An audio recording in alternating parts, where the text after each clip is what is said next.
لیکن میں ان کی بات چیت پہ بھی اعتبار اس لیے نہیں کرتا کیونکہ ماضی میں انہوں نے جتنی بار بھی بات چیت کا کہا ہے وہ صرف ٹائم لیتے ہیں اپنے آپ کو ری گروپ کرنے کے لیے. جب وزیر اعظم صاحب بھی شاید کہہ رہے تھے تو اس دفعہ ہم وہ بھی نہیں کرنے دیں گے, کیونکہ اگر یہ کریں گے, ابھی انہوں نے دیکھا کچھ خبر آ رہی تھی کہ باوجود سیز فائر کے کچھ لوگ نا آنے 29 کے قریب لوگ اندر آنے کی کوشش میں مارے گئے.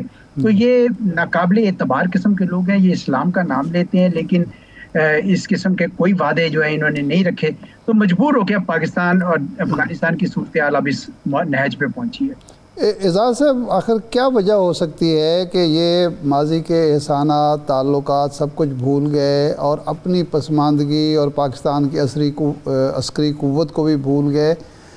اگر بھارت استعمال کر رہا ہے تو اس نے کتنا بڑا کون سے سبز باغ دکھائے ہوں گے, کتنا بڑا انیشیٹو ان کو یا انسینٹو دیا ہوگا جس کی وجہ سے یہ اس حد تک چلے گئے اور یہ بھی نہیں سوچا کہ 40 لاکھ افغانوں کا کیا بنے گا جو یہاں رہ رہے ہیں, ہماری اپنی معیشت کا کیا بنے گا, ہماری تجارت بند ہو جائے گی, واحد راستہ پاکستان ہی فراہم کر رہا ہے.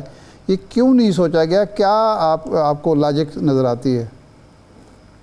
میرا خیال ہے کہ شاہ صاحب ان کو ایک غلط فہمی ہے. وہ غلط فہمی ہے کہ انہوں نے کابل 2021 میں بندوق کی نوک پر جیتا تھا. بالکل بندوق کی نوک پر نہیں جیتا تھا. اچھا, وہ تو امریکہ خود جانا چاہتا تھا کیونکہ وہاں پہ بائی پارٹیزن کنسنسس یعنی ریپبلکن ڈیموکریٹس دونوں چاہتے تھے کہ دور باندھ کی جنگوں سے امریکہ واپس آئے. دوسرا یہ ہے کہ انہوں نے پاکستان سے بڑی خفگی کا بھی اظہار کیا کہ جناب آپ کی وجہ سے ہم ان پہ قابو نہیں پا سکے, آپ نے ان کی اتنی مدد کی, تو اس وجہ سے اب ان کو اس غلط فہمی کی وجہ سے ان کا خیال ہے کہ اسی بندوق کے زور پر اور کچھ ہندوستان سے مدد لے کر ہم دوبارہ پاکستان سے بھی اپنی شرائط منوا سکتے ہیں. بھائی کیا شرائط منوانی ہے؟ آپ کو تو پہلے ہی سب کچھ مل رہا ہے, ہماری بندرگاہیں بھی استعمال کر رہے ہیں آپ بغیر کسٹم ڈیوٹی دیے ہوئے, آپ ہمارے مدرسوں یونیورسٹیز میں بھی بیٹھے ہیں, آپ کے لیے ہسپتالوں میں ہمارے اسپیشل ڈیسک بنے ہوئے ہیں, آپ کو تو ہر چیز پہلے ہی سے مل رہی تھی. تو یہ جو ان کی غلط فہمی ہے اس کی وجہ سے بڑا نقصان ہوا ہے, اور اب جب ان کی 2-4 دن میں طبیعت صاف ہو جائے گی تو ان کو احساس ہوگا کہ بھائی یہ پاکستان کی گڈ ول تو تھی, کمزوری نہیں تھی. تو میں سمجھتا ہوں کہ پاکستان بے شک بات چیت کے لیے تیار رہے, لیکن یہ ہم ان پہ اعتبار اب نہیں کر سکتے ہیں. ہمیں چوکنا بھی رہنا ہوگا اور ان کو جواب بھی دینا ہوگا. اور ایک اور بات بڑی ضروری ہے, میں یہ کہنا چاہوں گا آپ کے حوالے سے کہ ایک اب نیشن وائڈ کنسنسس کی ضرورت ہے ان کے متعلق, تاکہ ساری جو کچھ لوگ ہمارے میں سے ایسے ہیں جو ان کے لیے نرم گوشہ رکھتے ہیں, ان کو بھی بتانے کی ضرورت ہے جناب یہ اسٹیٹسٹکس ہیں 2021, 2022, 2023, 2024 اور زیادہ اس میں کے پی کے میں ہوئے ہیں, بلوچستان میں ہوئے ہیں. تو اس لیے یہ باتیں بتانے کی ضرورت ہے تاکہ سب کی سب پوری قوم یکجا ہو کر ان سے بات کرے اور یہ دوبارہ اب ہمارے اندر نہ کر سکیں. جی اب سوال ایک اور بھی چل رہا ہے کہ وہاں طالبان یعنی قندھاری گروپ, حقانی گروپ کی چپکلش بھی ہے, بھارت کی انوالومنٹ تو واضح ہے, کوئی شک نہیں ہے.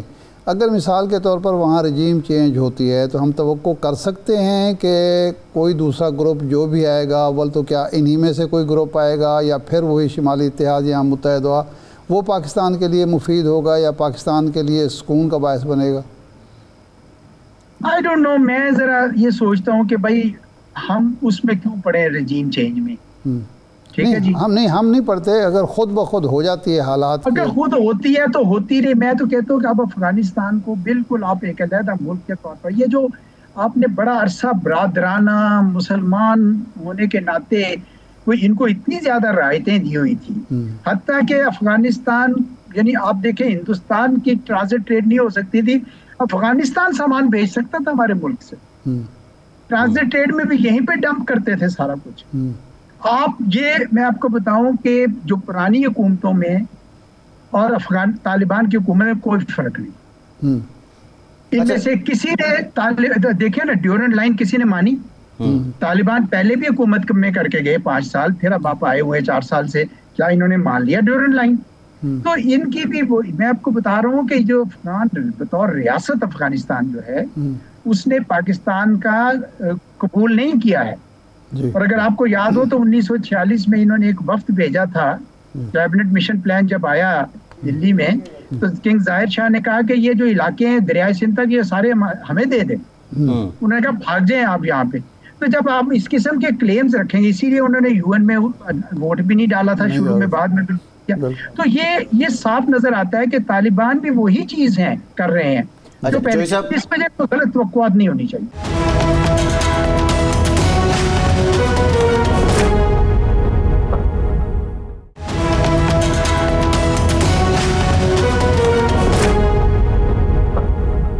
चौधरी साहब, आपने ट्रांजिट ट्रेड का जिक्र किया है। एक तो मेरा सवाल ये है कि पाकिस्तान की पॉलिसी अब तक प्रैग्मेटिक रही है अफ़गानिस्तान को लेके। आप समझते हैं कि हार्ड लाइन की तरफ आना पड़ेगा, इस ट्रांजिट ट्रेड की फ्लेक्सिबिलिटी को भी देखना पड़ेगा, नंबर 1। नंबर 2 इज़ दैट कि जो पाकिस्तान WTO का सिग्नेटरी होने के नाते हमारी ऑब्लिगेशंस क्या हैं, और अगर हम ये रोकते हैं तो उसके कुछ सर्कमस्टांसेस पाकिस्तान के अगेंस्ट भी जा सकते हैं। जी क्या जा सकते हैं जी, आजकल तो दुनिया में एक अफरा तफरी है, कौन सा बैनुल अक़वामी कानून रह गया है। हिंदुस्तान ने कितनी बार पाकिस्तान पे बमबारी की, कोई रह गया बैनुल अक़वामी कानून?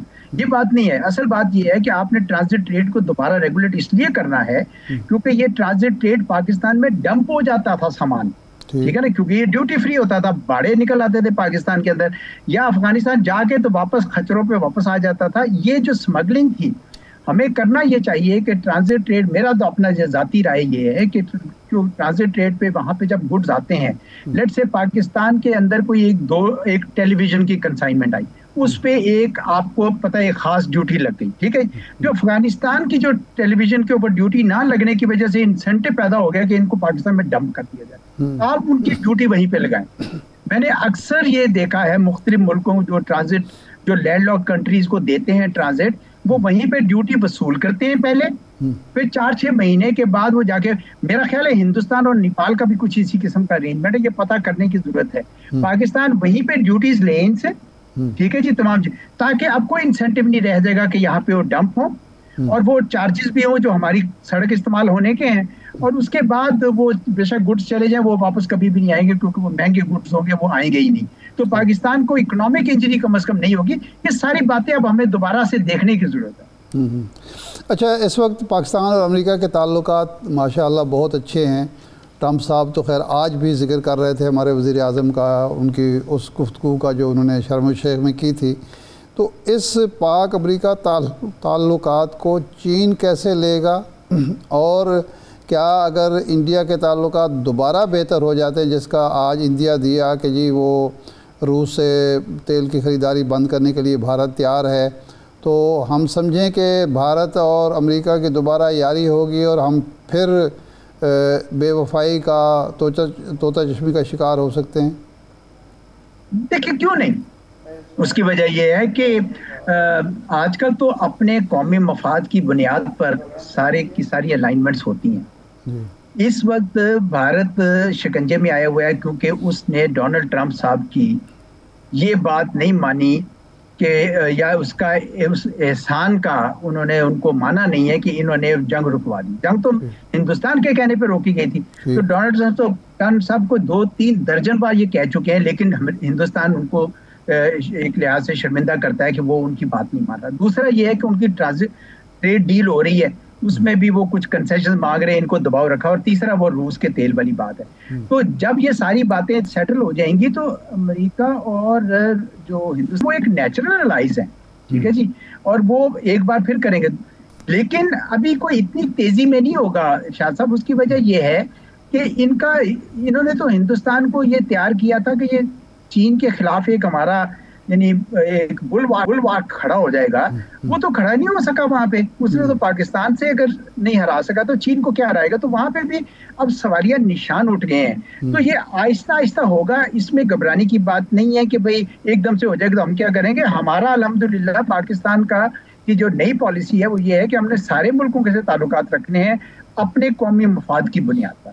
तो चीन को कोई परेशानी नहीं है। चीन तो बल्कि कहता रहा कि पाकिस्तान के अमेरिका के साथ अच्छे ताल्लुकात हो तो हमारे लिए अच्छा है। और चीन को बता के करना चाहिए, कॉन्फिडेंस में करना चाहिए। उनको कोई गलत किस्म के मैसेजेस या पैगाम नहीं जाने चाहिए। तो मैं समझता हूँ कि इस वक्त जो एक छोटा सा एक वक्फा मिला है आपको अमेरिका के साथ अच्छे ताल्लुकात का, इसमें जो आप सरमायाकारी ला सकते हैं, जो आप काम कर सकते हैं उनके साथ, वो कर गुजरिए। اور اگر امریکہ کے سٹیکس پاکستان کے استحکام میں بن جاتے ہیں تو کیا حرج ہے؟ بہت اچھی بات ہے، چین کے بھی ہوں، امریکہ کے بھی ہوں، روس کے بھی ہوں، ترکی کے بھی ہوں، ملیشیا کے بھی ہوں، پاکستان ایک مضبوط ملک بن کے ابھر سکتا ہے اگر یہ ساری طاقتیں پاکستان کے اندر سرمایہ کاری کریں۔